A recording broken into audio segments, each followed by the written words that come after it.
Hi, everyone, and welcome to Front Row Fridays. This is our seventh episode in this series in which we bring you a front row seat to hear from girl experts from around the world. Quarantine has not been an easy time for all of us, but for girls around the world, it's been especially challenging and even dangerous. If you're new to She's the First, I encourage you to visit she'sthefirst.org/COVID to get up to speed on the issues that we've been talking about the past few weeks, learn about our COVID response fund, and how you can stand up for girls' rights during a global health crisis. In today's episode, we're going to leave you with some practical pointers on how you can tell your story and use it to become a more effective advocate for girls. And if you've ever thought about having a career in social impact, then you're going to learn a lot from today's guest. Our guest is Tess Thomas, the editorial manager and editor of Assembly at the Malala Fund. Assembly is a digital publication by and for girls. So let's bring Tess on. Hi, Tammy. Hi, Tess, it's so nice to see you. We actually have not met in person before, despite having so much in common. So this is really fun for me to finally get a chance to chat. I know, I'm so excited for our conversation. Yeah, it's always nice to meet another double T. We share the same initials. They're wonderful initials. Yeah, gotta love alliteration. Well, Tess, I've been following your work for quite some time, and I just want to start off by saying congratulations, because this week you got some amazing news. Assembly won a Webby Award, which is a huge deal. Yeah, we're so excited. I feel like my jaw is still on the floor. It's such an amazing accomplishment and really a testament to the power of the girls' stories that we share on Assembly. We wanted to create this platform for girls' voices to be heard, and I think that this recognition and this honor shows that the world is listening. Yeah, exactly. And as you were telling your friends, a Webby is like the Academy Awards of the Oscars. So it's a big deal. Yeah, I wanted to give them a little bit of context, like, guys, this is a big deal. Yeah, well, in this half hour, we're going to spend most of our time talking about, as I said, how to tell your story, because you're actively looking for submissions for Assembly. So this is a great opportunity for our girls and students who are listening. But before we get to that, let's get to know you better and how you got one of the coolest jobs in the world, I think, working for Malala. So one of the coincidences we have is that both of us started our careers at Hearst magazines before we leaped into working full-time for girls. And I'm wondering how you made that jump in your career. Yeah, that is such a coincidence. Tammy, we have so much in common. So I guess it really starts in college. So in college, I knew that I wanted to study, or I wanted to work in communications after I graduated. I had an internship, a communications internship at my undergraduate admissions office. And that's really where I fell in love with comms. I loved the writing and I loved the editing aspects. Those are really my strong suits. I loved how creative and collaborative comms is. And also, I think what drew me to it most was that I got to share with other people something that I was really passionate about and get them, excited about it too. So all that's to say, when I was looking for a full-time job, I knew that I wanted to find one in communications. And my dream job was working at a nonprofit on an issue that I cared about, like education, literacy, youth leadership. But as anyone who has been a recent grad or is a recent grad knows, it is sometimes really hard to find a job that, ticks all your boxes, especially a first job. So I kind of expanded my search, and I was saying, okay, any job that's in communications that I'm excited about is great with me. And so I was really lucky to get that position at Hearst. I worked there for about 2 years and I learned so much. And so when this position at Malala Fund came up, I was able to apply, and I think I really stood out as an applicant because I had the skills that I needed to thrive in that role, in addition to being, really passionate about the mission. Yeah, and that's such a great reminder to any of the grads who are listening, how when you're starting out in your career, it doesn't really matter what your first job is, so long as you are building your skills and getting great experience, because everything is ultimately transferable to when you do find the fit with something that is more aligned with your purpose and the mission that you want to serve. Yeah, definitely. I feel like young women ask me all the time, how can I work at Malala Fund? How can I get a job at a nonprofit? And my first piece of advice is always, okay, figure out what area you want to go in. So do you want to work in comms? Do you want to work in advocacy? Do you want to work in operations? And then start trying to find jobs that give you the skills to thrive in those kinds of positions. So that when your dream job does come up that perfectly aligns with what your goals are and what you're passionate about, then you have the skills you need in order to get that job. Yeah, exactly. And I also found it was interesting in your background that you studied history versus, someone might think you would need to be an English major or journalism major, as I was. So that's just yet another way to show that there are so many different paths you can take to wind up in a career like yours in communications. Yeah, so I think history majors kind of get this unfair stigma that how can you apply that in your life in any way other than becoming, a historian or a history teacher. But really, the skills that I learned from my history degrees helped me so much every single day. So as a history major, I was writing and editing all the time, which is what I do now. And I was also, sifting through massive amounts of information, pulling out what the most important points are, and then communicating them to a reader or an audience who might not know a lot about that source or about that topic. And those are all skills that I apply every day in my job. Yeah. And speaking of that, I find it really interesting that at the Malala Fund, you have this experience of having two bosses. Like I imagine you have a direct report who may be older than you. But then ultimately, all of your bosses is Malala, who is younger than anyone on staff.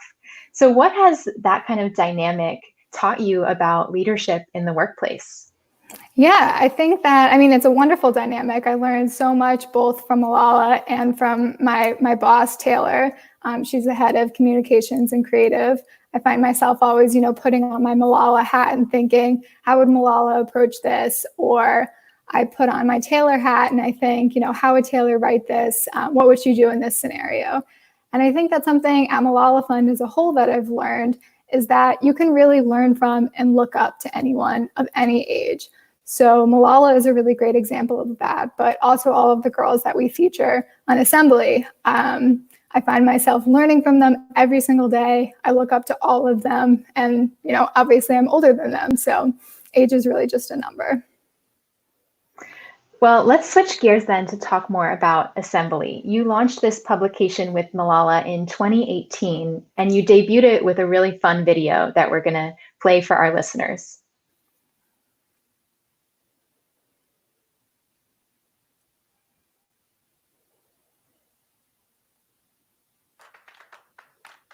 Hi, I'm Malala. I'm Tess. I'm really excited. I'm really excited too. We're launching Assembly today. Assembly is a brand new digital newsletter and publication from Malala Fund. It features content by girls for girls. I have met amazing and incredible girls from all around the world, and they inspire me, and I know that they will inspire you too. That is why we created Assembly. We'll be publishing original content by girls on the issues and topics that they care about. So however you want to express yourself, whether it's through poems, articles, illustrations, photos, videos, we want to publish it. I was 11 years old when I started blogging about my life under the Taliban. It was a time when girls' education was banned in my valley, and it was an opportunity for me to raise my voice. Now I want other girls to have this voice. I want other girls to be able to share the issues that they're facing.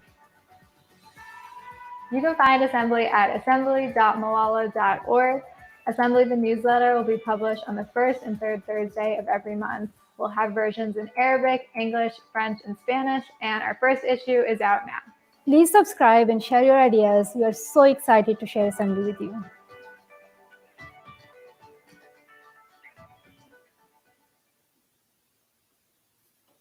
Ah, awesome. Well, you've been going strong for 2 years, but let's go back to that launch moment. What was it like starting from like when you had the vision with Malala for Assembly and bringing it to life?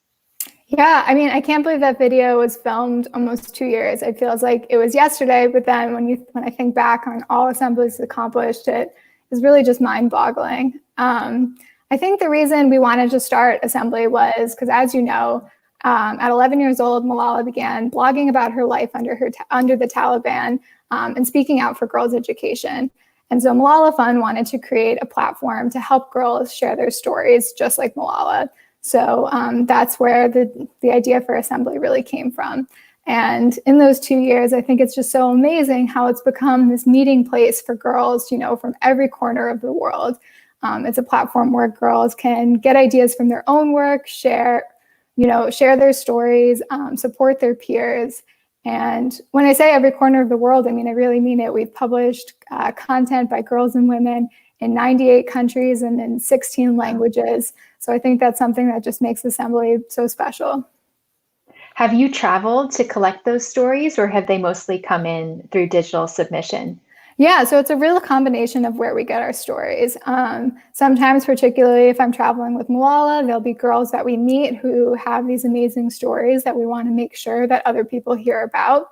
And then we have a digital submission form. So we get so much great content from girls around the world, pitching their own ideas. And then Malala Fund has this program, the Education Champion Network. So we support local activists in the countries where girls face the greatest challenges to going to school. And we publish content from girls in those programs. So a whole variety of sources. Well, I'm hoping that we have some girl writers who are listening right now. And if they are, please use the Q&A on Facebook, because those questions will pop up where we can see them and ask Tess live. But for starters, Tess, when you meet girls who have an interest in telling their story, but maybe they're not natural writers, what do you advise them? And what is the process that you would recommend for getting your story on paper? Sure.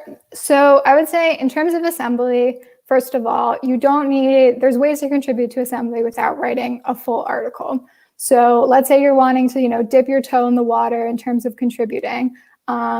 You should go to Assembly submission forms. These are all listed out there, but I'll share a few with you now before, getting into details of storytelling. We have this section called Around the World. So we ask a question, that anyone can answer, like what music are you listening to now? What's an issue you wish leaders would talk about? What did you have for breakfast? And then we publish responses from 4 girls from 4 different countries responding to that question. So that's something easy that anyone can participate in. We have this great series called Roll Call. It's a week in the life series. So girls keep diary entries for a week. These are things like, what did you do that day?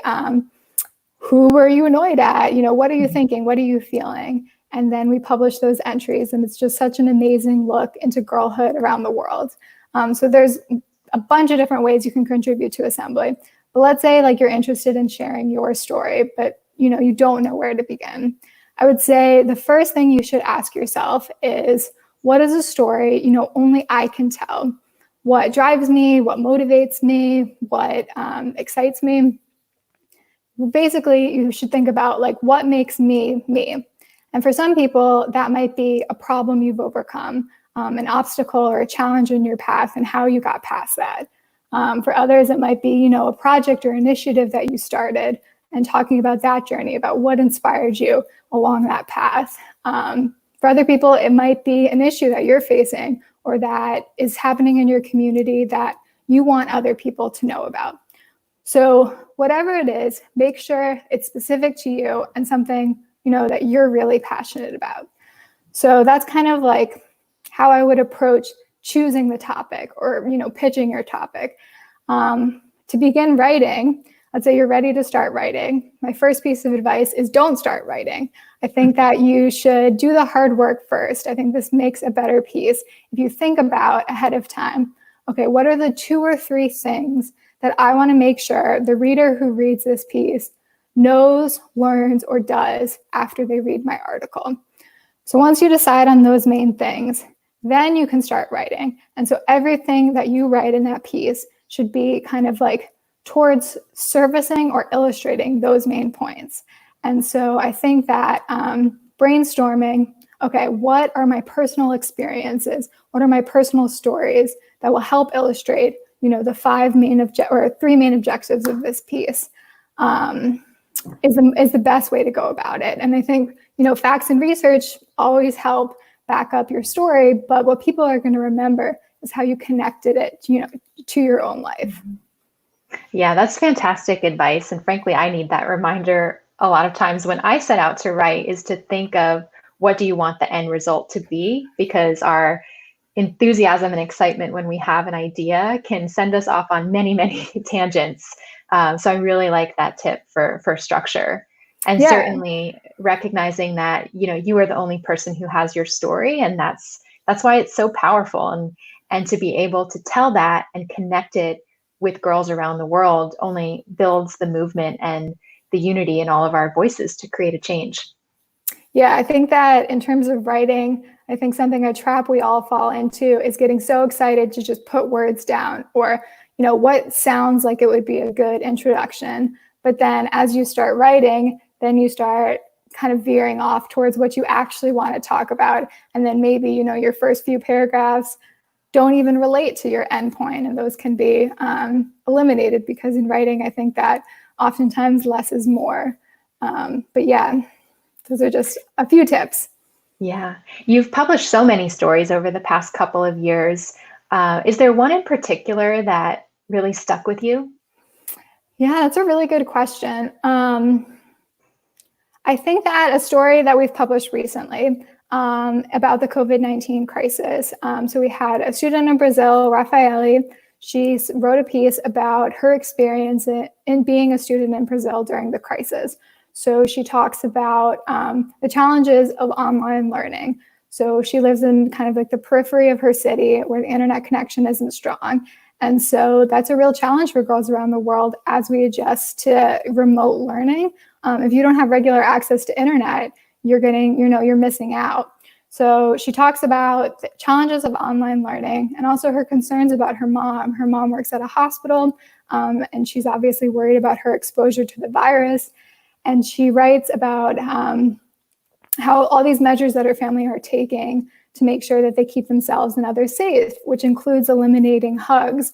And she talks about how her family, loves to embrace, and that they're doing this for the safety of each other, but that she just really misses that connection, and that she links it to her frustration that her family is taking all of these measures, but the Brazilian president isn't doing enough.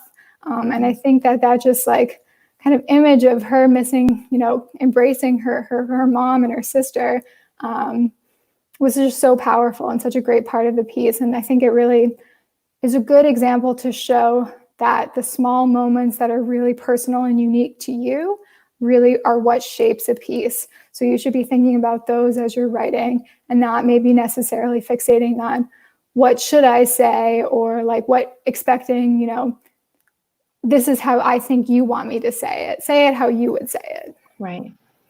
Yeah, and that's I encourage everyone to read that piece, because one of the ways you become a better writer too is by reading. And that story really reminds me of a lot of the stories we're hearing from the She's the First network. And I know we're working with the girls we serve to submit some pieces to you, especially on COVID-19 response. As you were talking, one of the things I was thinking on is how, well, when I was growing up, I was a very shy girl, to the point I was voted most shy in my high school yearbook by the time senior year rolled around. So maybe we have listeners who are also quite shy and maybe at first not as enthused about writing. In your travels with Malala, have you noticed maybe in how she speaks with girls? Are there questions that she asks or ways that maybe she's interacted with girls who are more shy to begin to realize the power in their voices? Yeah, that's a really great question.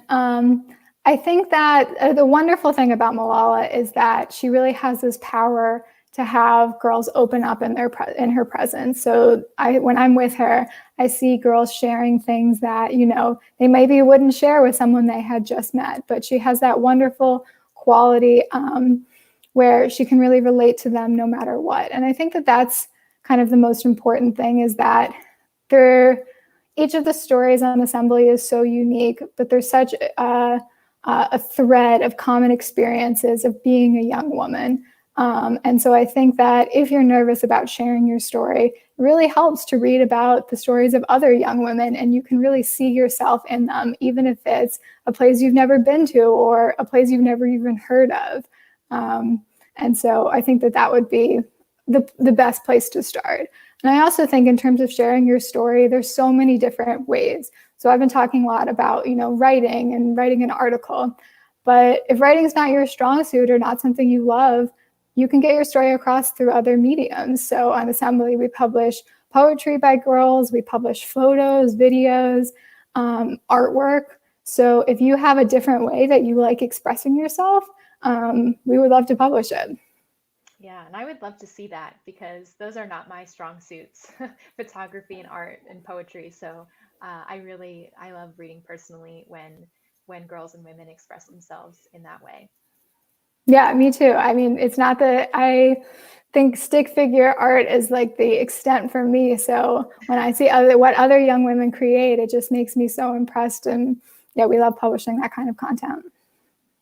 Yeah, and one last bit on this topic is, I also find personally it's beneficial to keep a journal, because sometimes when you just let your stream of consciousness out, and at the end of the day, um, get words on paper, knowing that no one else will see it, it's usually where I find the nuggets of ideas and topics and words that I later share publicly, but it gives me a chance to process them I myself. think that's such a great tip. And I also think that you shouldn't be so hard on yourself with writing. Sometimes I'll throw, you know, pages and pages of text, and I'll pull one line and I'll be like, okay, this is an idea I want to run with, and this is like a line I'm going to use. And everything else just gets like, you know, in the trash bin. So that's okay. Like, it's a process, and it takes time. Oh yeah, I just submitted the final manuscript of a book that I'm writing with my co-founder, Kristen. That's so It's called exciting. Yeah, it's been 3 years in the making, and I can't even tell you how many drafts that we've been through leading up to the final one. And along the way, I'm always, and I know I shouldn't be, but I'm hard on myself with those early drafts. And when I got to the final one, like we loved it, we're proud of it, and I realized, like, oh, we had to spend all of those hours and Yeah. months and years going through first and second and third drafts to get to that point. Yeah, I think that's something that people don't realize, is that oftentimes the first draft is the hardest draft. Like, getting something on paper, even if it's awful and you hate it afterwards, it's easier to revise something once you have a jumping off point than a blank page. Yeah, yeah, no, and no one can help you when it's just in your head. So that is a great tip. Well, congratulations to you, Tammy. That's so exciting. Oh, thanks. Coming in November 17th. Can't wait to order it. Oh, thank you. Well, as we near our time, I want to end on the note of graduation, because many people may not realize that Malala is in the class of 2020, graduating from Oxford. And I think it'd be pretty cool to go to her graduation. So how can we all do that? Yeah, so yes, Malala is graduating this year. And so Malala and Malala Fund are doing our best to celebrate the accomplishments of 2020, or the class of 2020, in a lot of different ways. So on our social platforms, we'll be sharing the advice from graduates. We'll be sharing how their accomplishments, how they're celebrating. We have a special issue of Assembly coming out on June 4th that's graduation themed, that I'm really excited about. So you should subscribe to Assembly if you haven't yet already. And Malala is speaking at a lot of virtual commencements. So the next one, I think, is YouTube on June 6th at 12 p.m. Eastern. So you can follow along and have Malala as your commencement speaker, which I think is pretty awesome. Yeah, I mean, who can pass that up? I've been loving watching all the virtual graduations because real life graduations like always get me emotional when I hear pomp and circumstance. And I thought watching them on the screen, I wouldn't start tearing up, but inevitably I always do. And I know it's not the same for the graduates to have to celebrate through the screen, but still, like um, just seeing it all come together and them embracing that they're a class that's going to go down in history for for reasons like with COVID that are are not what they would have wanted. But I also believe that this class is going to go down in history for their more positive reasons, and they're going to innovate what the world looks like from here. Yeah, I think that positivity is so key. I think obviously it's so disappointing not to be able to celebrate as you expected, but I've just been amazed by the different ways that everyone's making do and trying to, bring some hope and some positivity to a challenging time despite everything. So, we're really excited to help celebrate the class of 2020 at Malala Fund. Do you have any closing words of wisdom for the class of 2020? That's a good question. I think that something that I've learned since I was a graduate is that there are a lot of things out of your control. And I think that this crisis, obviously is a huge example of that. But something you can always control is how hard you work and how much passion you bring to something. So at the end of the day, if you don't accomplish, your goal, or you don't, get the role that you were looking for, as long as you gave it your all, you can go to bed at the end of the day knowing that you tried your hardest. And so I think that that's something that I always try to keep in mind. Yeah, that's great advice. Well, thank you so much, Tess, for joining us today. And I do look forward to meeting in person eventually. Yeah, Tammy, me too. This has been so much fun. Thank you for having me on. Oh, of course. And I'll make one last plug to encourage all the girls listening to visit assembly.malala.org to read all the articles that are up there and submit your own because your story is powerful. Bye, Tess. Bye, Tammy. Thanks for having me. So, as we do every week, I'll just close out Front Row Fridays by giving some special shout outs to members of our community, which is our monthly giving community, the Front Row. So, first, welcome to Hawa, Isatu, I, Saskia, Catherine, Erin Lee, Hannah, Noelle, and a very happy anniversary to Kelly McElligott, who's been a longtime friend and supporter of the organization. If you'd like to see your name on this screen next week, visit she'sthefirst.org/front row. And of course, come back here Friday, noon Eastern Standard Time next week to see my co-founder, Kristen Brandt, and her guest. Bye.